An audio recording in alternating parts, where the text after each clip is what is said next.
안녕하세요, 여러분. 저는 미디어 리터러시를 연구하고 있는 김아미라고 합니다. 온라인의 우리 아이들이라는 책을 쓰면서 아이들의 미디어 문화에 대해서 연구를 하고 있고요. 미디어 리터러시 교육 정책에도 연구를 하면서 진행을 하고 있습니다. 오늘은 여러분들께 디지털 성폭력 예방을 위한 구체적인 체크리스트를 소개해 드리고자 합니다. 디지털 성폭력이 어떤 것이 있고 그리고 어떤 위험에 우리 아이들이 처할 수 있는지 자신도 모르게 가해자가 될 수 있는 상황 그리고 피해자가 될 수 있는 상황에 대해서 저희가 이해를 했다면 그러면 어떻게 아이들을 디지털 성폭력으로부터 예방할 것인가, 어떻게 위험으로부터 지켜줄 것인가 같은 좀 구체적인 정보를 가지시면 좋을 것 같습니다. 그래서 나이대별로 나눠서, 학교급별로 나눠서 그 구체적인 체크리스트를 좀 소개해드리고자 합니다. 그래서 오늘의 강의에서는 자녀의 연령대별로 디지털 성폭력 예방을 위한 방법을 알려드리고 그것을 실천하실 수 있게 체크리스트를 제공해 드리려고 하고요. 두 번째로는 디지털 성범죄 피해를 입었을 때에 어떤 기관에 지원을 요청할 수 있는지 정확한 정보를 알려드리고자 합니다. 지금 제가 말씀드릴 체크리스트는 크게 초등학생, 중학생, 고등학생으로 나누어서 작성을 해보았는데요. 이게 딱딱 나이에 맞게 나눠지지 않을 수도 있습니다. 아이들의 성향에 따라서 미디어를 어렸을 때부터 적극적으로 쓰는 친구도 있을 것이고 되게 늦게 미디어를 쓰기 시작하는 아동도 있을 것입니다. 그래서 여러분들께서 우리 아이는 고등학생이니까 초등, 중학교는 안 봐도 돼 라고 생각하지 마시고 한번 다 살펴보시면서 어떤 것이 좋을까, 어떤 것들을 좀 봐야 될까를 같이 생각해 주시면 감사하겠습니다. 초등학생 자녀와 대화하실 때 이런 부분들을 조금 주목해서 봐주시면 좋겠습니다. 초등학생들은 게임을 좋아하죠. 로블록스라든지 마인크래프트 같은 메타버스 기반 플랫폼도 많이 사용을 하고 있습니다. 그런 메타버스 플랫폼이라든지 일부의 소셜미디어들을 통해서 아이들은 처음으로 낯선 사람들과 접촉을 하게 됩니다. 저희가 바깥에서 놀이터나 다른 동네에서 나쁜 사람 혹은 모르는 사람 만났을 때 이렇게 해야 돼 라는 교육은 많이 하지만 온라인에서 모르는 사람 만났으면 어떻게 해야 돼 라는 교육은 많이 하진 않잖아요. 그런데 온라인이라는 공간 자체가 다른 좀 자기가 모르는 사람도 친근한 사람으로 받아들이게 되기 쉽습니다. 그래서 메타버스 플랫폼이나 소셜미디어에서 만났을 때 이 사람은 좀 나쁜 사람이구나를 어떻게 알아차릴 수 있는지를 알려주시는 게 초등학교급에서는 매우 중요합니다. 예를 들면 내가 모르는 사람인데 내가 너한테 용돈을 줄게, 아니면은 로블록스를 할 수 있게 로벅스를 줄게, 아니면 아바타 옷을 사줄게, 이런 식으로 이유 없이 선물을 주는 사람들이 있을 수 있습니다. 그런 것들이 범죄의 시작임을 인지하고 온라인 그루밍의 출발점이 될 수도 있다라는 것들을 저희도 알고 아이들에게도 알려줄 필요가 있습니다.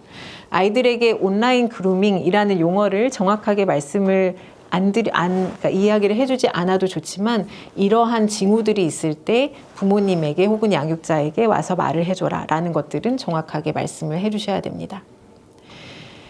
게임을 같이 했던 누군가와 채팅을 하게 됐을 때 너 카톡 아이디 뭐야? 아니면 이 플랫폼으로 나와서 나랑 둘이 얘기해 볼까? 라고 말을 했을 때 그런 유인들이 또 위험한 신호일 수 있다는 것도 이야기를 해주셔야 됩니다. 그래서 게임에서 오래 만나서 정말 좋은 친구처럼 느껴질 수 있지만 그 친구와 카톡이나 다른 그 개개인 1대1로 소통을 하게 될 때에는 좀 조심해야 된다. 그리고 분명히 보호자에게 이야기를 해야 된다 하는 부분도 꼭 알려주시기를 부탁드립니다. 초등학생 자녀와 대화할 때는 이런 포인트들을 조금 부각해서 말씀을 해주셨으면 좋겠습니다.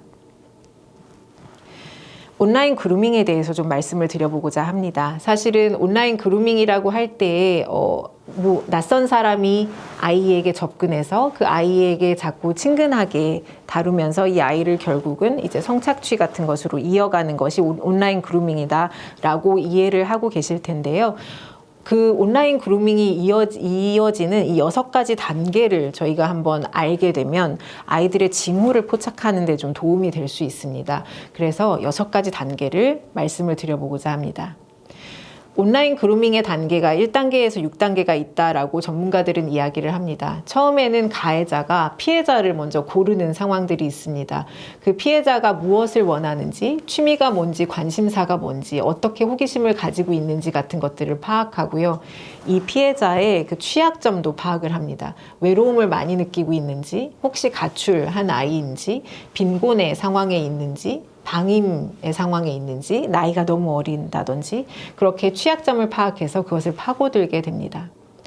피해자를 고른 다음에 가해자는 피해자의 신뢰를 얻기 위한 여러 가지 활동들을 합니다. 일단 나도 그거 좋아해 같이 관심을 나누거나 너 그거 정말 괜찮은 것 같은데 나랑 좀 친하게 지내자 라고 친분을 만들거나 이러면서 피해자가 마음을 점점 열게끔 합니다.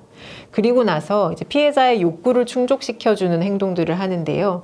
만약에 좀 외로움을 느끼는 친구였다면 칭찬을 많이 해준다거나 아니면은 약간 내가 게임을 더 잘하고 싶은데 보호자들이 뭐 게임 머니 같은 걸 못 쓰게 해라고 하면 선물을 준다거나 아니면 놀이공원에 데려가는 것도 이제 예시로 이야기를 하곤 하고요. 게임 레벨을 상승하게 도와준다거나 아이템을 거래하는 것도 이야기를 하고 있습니다. 성에 대한 정보를 제공하고 일자리를 제공하고 진로 상담하는 것도 이 욕구 충족의 단계에 들어가게 됩니다. 그래서 온라인 그루밍의 덫에 이제 잡힌 아이가 이런 식으로 피해자로서 이 가해자가 충족시켜주는 욕구에 점점 익숙해지고 나면 그 아이를 고립을 시키게 됩니다. 비밀을 만들고요. 가해자에 대한 의존성을 키우게 되고 그 다음에 관계를 성적으로 만들어 갑니다. 그래서 신체 사진을 주고받게 하거나 성적 대화를 나누는 기록을 남겨서 그것을 악용하는 경우들이 있고요. 다른 사람도 이렇게 해 라고 말하면서 그게 너무 당연한 것처럼 아이를 속이기도 합니다. 그렇게 관계를 성적으로 만든 다음에 통제를 유지하는 것으로 온라인 그루밍이 이어지게 되는데요. 아이를 조정을 하고 그리고 부모에게 말하지 말라고 협박을 하고 이런 것들을 내가 기록으로 다 남겼으니까 그거를 다 다른 사람들에게 알려줄 거야 라고 하면서 아이를 체념하게 하고 의존성을 강화하는 식으로 온라인 그루밍이 이어집니다. 그래서 이 6단계를 알고 계시면은 혹시라도 우리 아이에게 어떤 징후가 보였을 때 그것을 포착하고 아이와 대화를 나누실 수 있다라고 생각을 합니다. 체크리스트입니다. 지금 혹시 초등학교 자녀를 가지고 계시다면 이 체크리스트를 한번 보시면서 여러분들의 아이들의 그 미디어 생활을 한번 확인해 보셨으면 좋겠습니다. 자녀가 하고 있는 게임이나 앱 채팅 기능을 한번 살펴봐 주세요. 설정에 들어가 보시고 설정에 들어가서 낯선 사람과 대화할 수 없게 차단이 되어 있는지를 꼭 확인을 해 주십시오. 두 번째는 아이의 프로필 사진에 얼굴이나 학교 이름이나 그 자신의 이름이 노출되어 있는지를 꼭 확인을 해 주십시오. 그 프로필 사진을 보고 개인정보가 노출이 되고 있는지를 확인을 하실 필요가 있습니다. 자녀가 부계정을 가지고 있는지 다계정을 운영하는 경우가 많다라고 말씀을 드렸었는데 부계정을 가지고 있는지 그 존재 여부를 파악하고 계정을 관리하는 게 중요하다라는 이야기도 나누어 주십시오. 그래서 디지털 세상에 첫 발을 딛는 초등학생일 경우에 그냥 쓰게끔 내버려 두지 마시고 부모님과 함께 혹은 보호자와 함께 계정을 열고 어떻게 이용해야 되는지 대화를 좀 적극적으로 나눠 주시기를 부탁을 드립니다. 중학생이 되면 아이들이 소셜미디어를 훨씬 적극적으로 사용하기 시작합니다. 소셜미디어에 계정을 만들 수 있는 그 권장 연령이 대개는 만 14세 이상이다 보니 초등학교 때는 소셜미디어에 살짝만 이렇게 맛을 보는 상황이라면 중학생이 되면 적극적으로 소셜미디어를 사용하게 됩니다. 그것과 더불어서 중학생 시기는 집단의 영향력, 또래의 영향이 아주 큰 시기입니다. 그렇기 때문에 아이들이 이건 장난이야 같이 하자라고 했을 때 거기에 딸려 들어가기가 되게 쉽고요. 범죄와 장난을 구분하지 못하는 경우가 많습니다. 그렇기 때문에 피해자가 될 수도 있지만 가해자가 될 위험도 가장 높은 시기입니다. 그래서 중학생 자녀에게는 이걸 꼭 알려주셨으면 좋겠습니다. 딥페이크 같은 그런 합성물은 친구나 다른 사람의 얼굴을 나체 사진에 합성하는 것 같은 것들은 친구에게 피해를 주는 그런 범죄라는 것을 꼭 말씀을 해주시기를 부탁을 드립니다. 이거는 놀이가 아니라 처벌 대상인 범죄이라는 걸 인지할 수 있게 도와주십시오.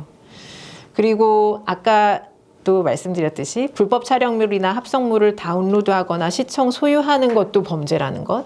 그래서 소비하지 않는 것이 디지털 성범죄를 근절하는 첫 걸음이라는 것도 꼭 알려주시기를 부탁드립니다. 온라인에서 이루어지는 괴롭힘 같은 것들이 사실은 디지털 성범죄로 이어지는 고리가 될 수 있다는 것. 이것도 중학생 자녀와 이야기를 해주시기를 부탁을 드립니다. 중학생 자녀가 혹시라도 디지털 성폭력의 위험에 처해 있을까 같은 것들을 알아볼 수 있는 그 체크리스트입니다. 아이가 스마트폰을 이용하는 방식이나 장소에 갑자기 변화가 생길 때가 있을 수 있습니다. 예를 들면 문을 잠그고 쓰는 경우가 많아진다든지, 화장실이나 다른 곳으로 들어가서 쓰는 경우가 있다든지, 아이가 평소에 쓰는 것과 다른 방식으로 스마트폰을 이용한다면 이것은 위험의 징후일 수 있습니다. 그 부분을 체크해 주시고요. 갑자기 고가의 물건이 생긴 경우가 있을 수 있습니다. 기프티콘이나 게임 아이템 같은 것도 그렇습니다. 그런 것이 갑자기 생긴 경우가 있다면 이게 어떻게 생기게 된 건지도 꼭 확인을 해 주십시오. 이런 것들을 알기 위해서 스마트폰을 강제로 뺏는 경우도 있을 수 있습니다. 근데 그렇게 하면은 그 대화가 끊기기가 너무 쉽거든요.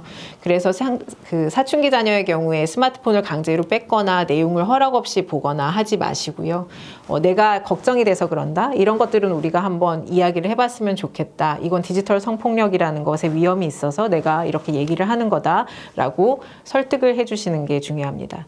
만약에 그럼에도 불구하고 아이가 이야기를 안 해주는 것 같다라고 느끼신다면 이런 위험 상황이 있다라는 정보라도 충분히 줘서 아이가 그런 상황에 닥쳤을 때 대응을 할 수 있도록 부모님이나 보호자에게 도움을 청할 수 있도록 도와주시기를 부탁드립니다. 고등학생 자녀와 대화하는 것은 조금 더 성인에 가까워진 그 대화의 주제가 될 수 있습니다. 예를 들면 데이트 앱이라든지 랜덤 채팅 앱 같은 것들을 아이들이 쓰는 경우가 있는데요. 여기에서 하는 행동들이 자신의 미래에 직결될 수 있다. 그리고 법적 처벌로도 직결될 수 있다라는 것들을 논리적으로 설득을 할 필요가 있습니다.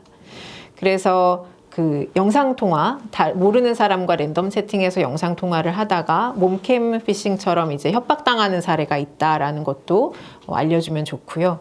그리고 온라인 데이트 폭력 같은 것들의 위험성도 알려주시면 좋습니다. 체크리스트입니다. 고등학생 자녀를 두셨다면 혹시라도 아이가 데이트 앱이라든지 익명의 채팅 앱을 설치하고 있는지를 확인하거나 질문을 하실 필요가 있습니다. 그리고 자녀의 계좌 입출금 내역 중에서 출처가 불분명한 돈이 있는지, 불법 도박 사이트에 접속한 흔적이 있는지도 한번 확인해 보시면 좋습니다.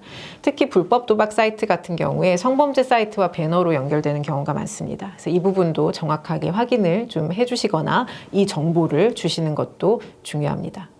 중학생 자녀의 경우와 마찬가지로 그냥 훈계조로 혹은 협박조로 이야기하는 것보다 사례들을 들어서 특히 이제 뉴스 사례 같은 것도 드실 수가 있거든요. 사례를 들어서 이러한 현상들이 있고 이런 법적 결과가 있다. 이렇게 팩트 위주로 정보를 전달해 주시면서 아이들과 대화를 하거나 아이들이 스스로를 보호할 수 있게끔 도와주시기를 부탁을 드립니다.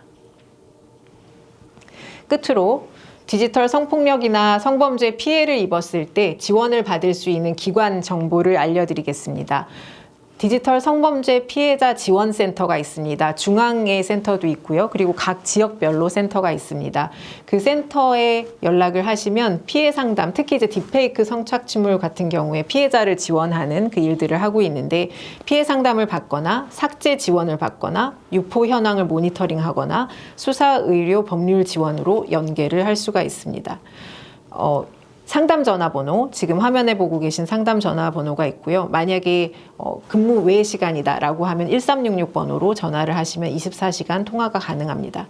게시판으로도 신고가 가능한 부분이 있으니까 이 기관을 만약에 딥페이크 성착취물 피해자가 발생했을 경우에 이용할 수 있습니다.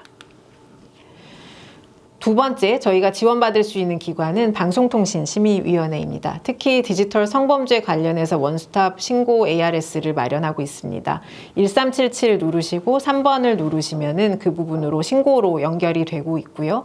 디지털 성범죄를 신고하거나 디지털 성착취물을 삭제하거나 접속을 차단하는 것을 지원하고 있습니다. 그래서 이 부분도 참고를 해주시면 감사하겠습니다.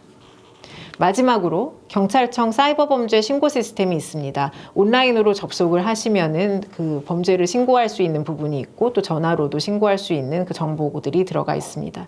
이때는 피해 사실을 입증할 증거를 수집하는 것이 중요합니다. 그래서 어떤 피해 사실이 있을 때 그것을 캡처하고 저장해서 다 모아서 이제 신고를 하도록 이쪽 시스템에서는 요청을 하고 있습니다. 그래서 이 세 개 기관에서 여러분들이 도움을 받을 수 있다라는 것을 말씀을 드리면서 이번 강의를 마무리해 보고자 합니다. 네, 강의 들어주셔서 감사합니다.